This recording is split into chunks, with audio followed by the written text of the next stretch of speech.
তাবিজ প্রেমের তাবিজ এই প্রেমের তাবিজতে আপনি কিভাবে আপনার ভালোবাসার মানুষকে আপনি বাধ্য করবেন। যে আপনার ভালোবাসার মানুষ আপনার সাথে বিশ্বাসঘাতকতা করেছে, আপনার জীবন থেকে দূরে চলে গেছে, কিন্তু তারা আপনি কোনো খোঁজখবর পাইতেছেন না, কোনো সারা শব্দ পাইতেছেন না। সেই কাজের নিয়মকানুনগুলো আমি আপনাদেরকে বলতেছি। দূর থেকে কিভাবে আপনি আপনার কাছে এসে নিয়ে আসবেন, কাজের নিয়মকানুন আমি বলতেছি।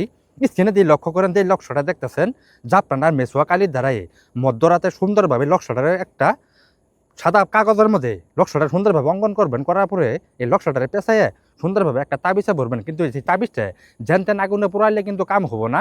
শ্মশানে আগুন দিয়ে এই তাবিজটা আপনি পোড়াবেন, 5 ঘন্টার ভিতরে আপনার ভালোবাসার ব্যক্তি আপনার জন্য পাগল হয়ে যাবে এবং কি আপনার জন্য উন্মাদ হয়ে যাবে। কিন্তু কাজগুলো সুন্দরভাবে সঠিকভাবে করবেন, কোনো ভুল ত্রুটি কাজ করবেন না। এটাই আপনাদের কাছে অনুরোধ। জীবনে তো বহু বশীকরণ দেখছেন, বহু জায়গায় বশীকরণ করছেন। আমি যে বশীকরণ দিতেছি মুসলমানের সন্তান, খোদার কসম করে বলতাছি, এই তাবিজটা আপনি শ্মশানের আগুন দিয়ে পুরাই দেখেন কাজ কিভাবে হয়। কিন্তু কাজগুলো সুন্দরভাবে সঠিকভাবে করবেন, এটি আপনাদের কাছে অনুরোধ। কোনো ভুল ত্রুটি কাজ করবেন না। সকলকে ধন্যবাদ। আসসালামু আলাইকুম।